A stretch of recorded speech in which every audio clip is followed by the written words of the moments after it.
And this is what's coming up today. No big loop, but we are going to see for the first time the full ascent to Mount Pleasant. So the first lap at 15.9 kilometers, and then 5 17.1 kilometer laps, and this is how it will shake up. So riders signing in with wet weather gear on. Netherlands in those strange change jerseys we've seen of them. We're slowly getting used to them. There's Italia in their classic Azzurro outfits. The French are here with a strong team as well. And as always in junior racing, it's open. It's that little bit more unknown. It can be very exciting. And certainly there will be excitable. The Norwegians, the Belgians in their classic kits as well. Great Britain are here. And this is the scene at the start line at 8:13 in the morning. France ready, everybody else ready to go. Have a very short neutral zone of just over a kilometre, and then time to begin. I think Rogers, Scott Sunderland, experienced heads making sure everything's okay. There's a look to the heavens. I'm going to look across from Spain to Netherlands right now, where Jens Dekker, the former junior cyclocross world champion, joins me. Jens, it's an absolute pleasure to have you along with us. You're, of course, Dutch and Australian, so a foot in a couple of camps and a foot at home here today in the southeast of Australia. How are we doing? Well, not the stereotypical image of Australia this year with the sunshine and the beach, but I'm sure that it's going to get slightly better as the weekend goes on. Well, let's hope so. I think that's the thing we have to hope for the main road races, but the juniors will have to face some rainy weather for them, unfortunately, and well, it might make it a little bit more interesting with the wet corners, and it'll really bring out the technique of the riders.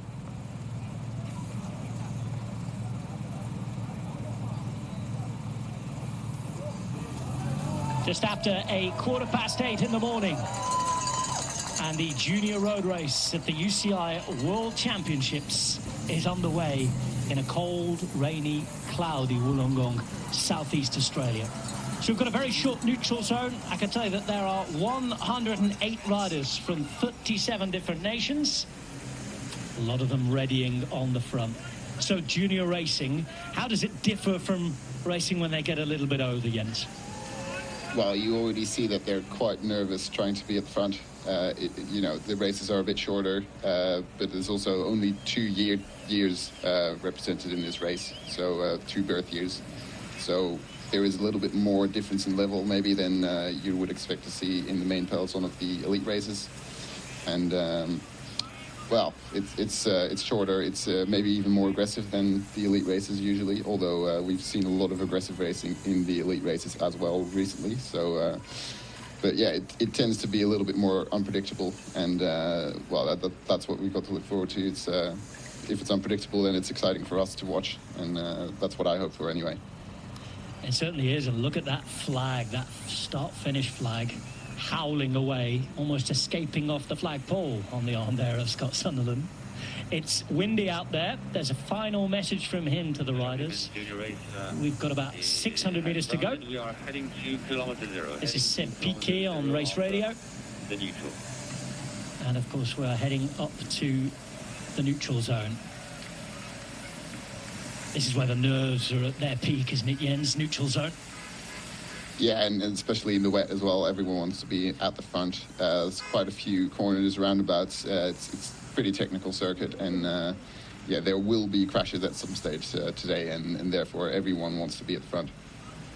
Well, have a look at the extended circuit. It is an extension of what we've seen, isn't it, in terms of the time trial circuit so far. We go up Dumfries Avenue, and instead of turning right down there at the bottom, we turn right a little further down Dumfries Avenue, heading up to Mount Pleasant. And we will see the big climb. And the exciting thing for fans of all races, I can understand some people might say, oh, junior racing, I don't know any of them. There's nobody to really support. I'm not sure. Yeah, of course, we might just get our hardcore vans joining us for this one. But for anybody else, a reminder that this is the first look at the course in a race. This is the world premiere of this circuit, really, and it's going to be intriguing for everybody as we head now to kilometre 0.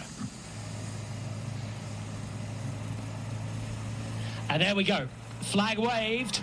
First pedal strokes in anger in the Men's World Championship Junior Road Race in Wollongong, Australia. And up we go. You can see the green jersey of Slovenia through the centre. There's the Estonian blue jersey as well. The USA with a couple of riders up there. Wide roads to start here.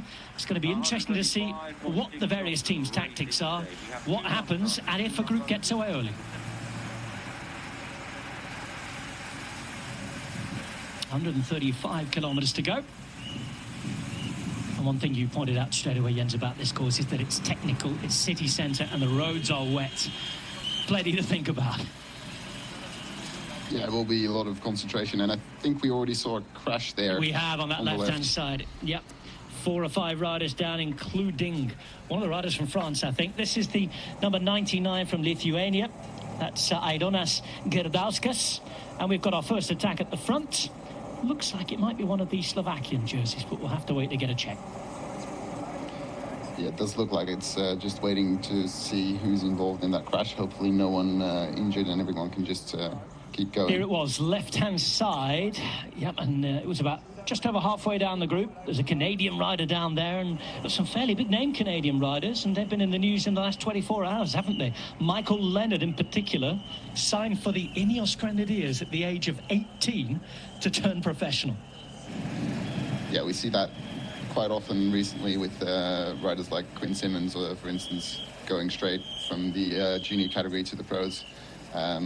Looks like the teams just want to get all the good talents as soon as possible. A few riders still going to development teams, and obviously that's really important. But yeah, some riders turning pro straight away, and well, it's not always a great thing, but it's worked out for a few of them. But there's a rider from Slovakia, that we can tell you, who's got up there.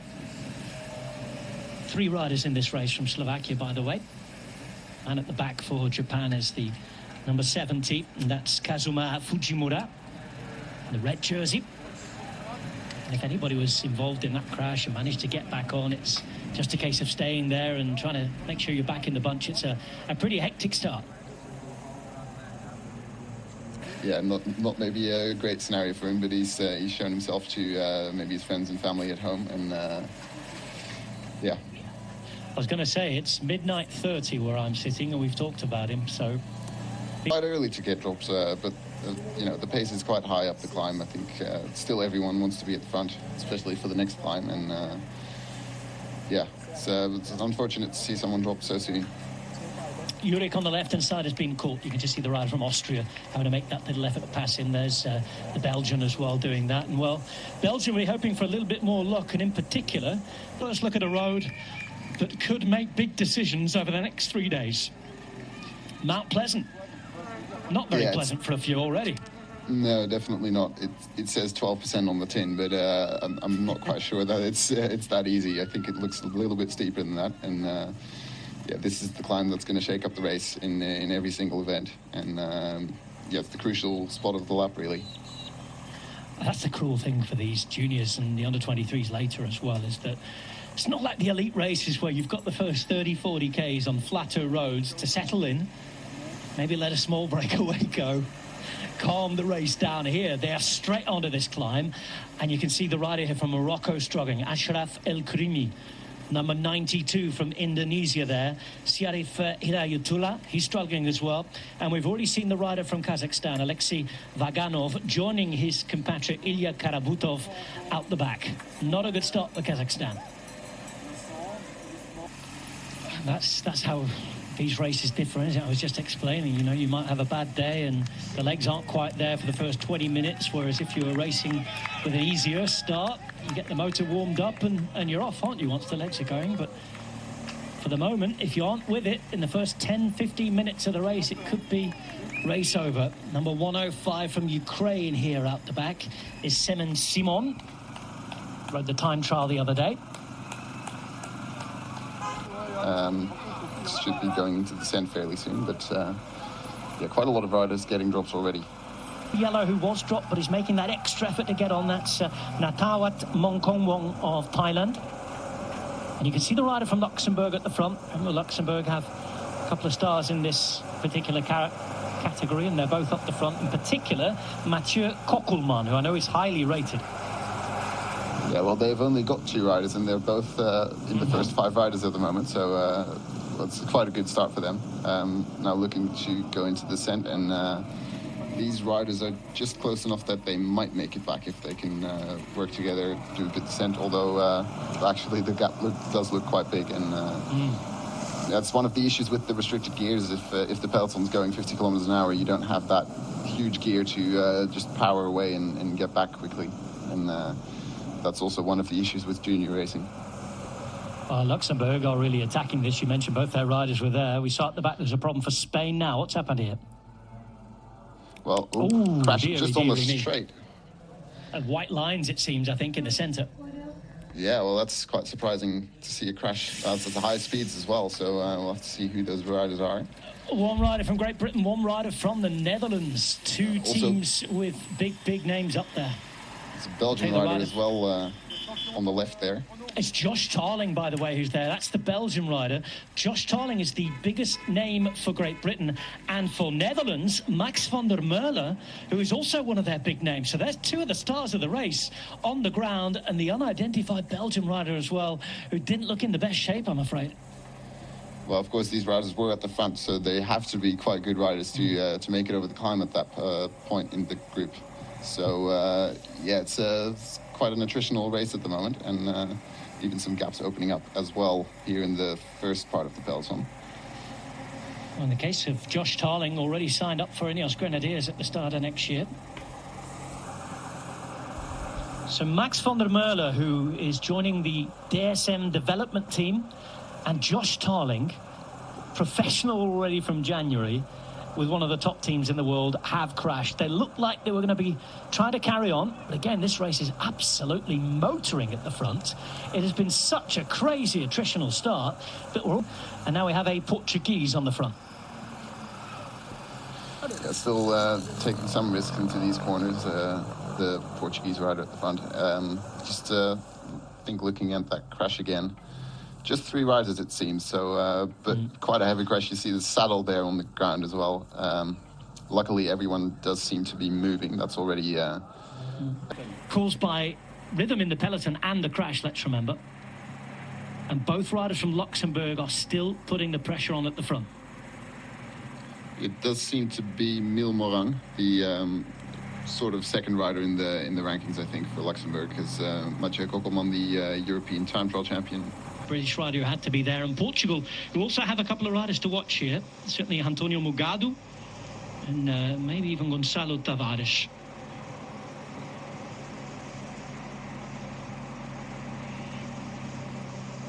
One of their early riders being dropped, by the way, was José Bicho.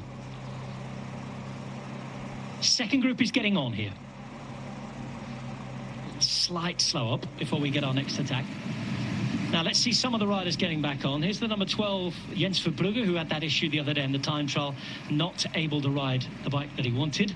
And he's with Giovanni Zordan of Italy. Looks as though they can see the back of the main bunch, but this is a lot of effort, isn't it? The front, a little look around, not fully committed, these riders. And of course, it's going to help maybe those towards the back, but you can see it still. To get over all those climbs, but still, you know, seeing him out the back early on while we see an attack for one of the riders. Seems to have a bit of a gap now, and 2 riders is certainly a bit easier than the one we saw. Shouldn't be able to stay in the breakaway, but unzipping his jersey. Suddenly got a parachute up the back to try and pull along as well. Now that rider in that group, by the way, including the rider from trial the other day, silver medalist. So first lap done, 120 kilometres to go. Carnage in the road race with crashes and everything. But what's your first verdict on the circuit, Jens? Yeah, it's still a little bit unclear. I don't think anyone really committed to that climb, but there's still a few... 3-man team for the USA. And this is the peloton.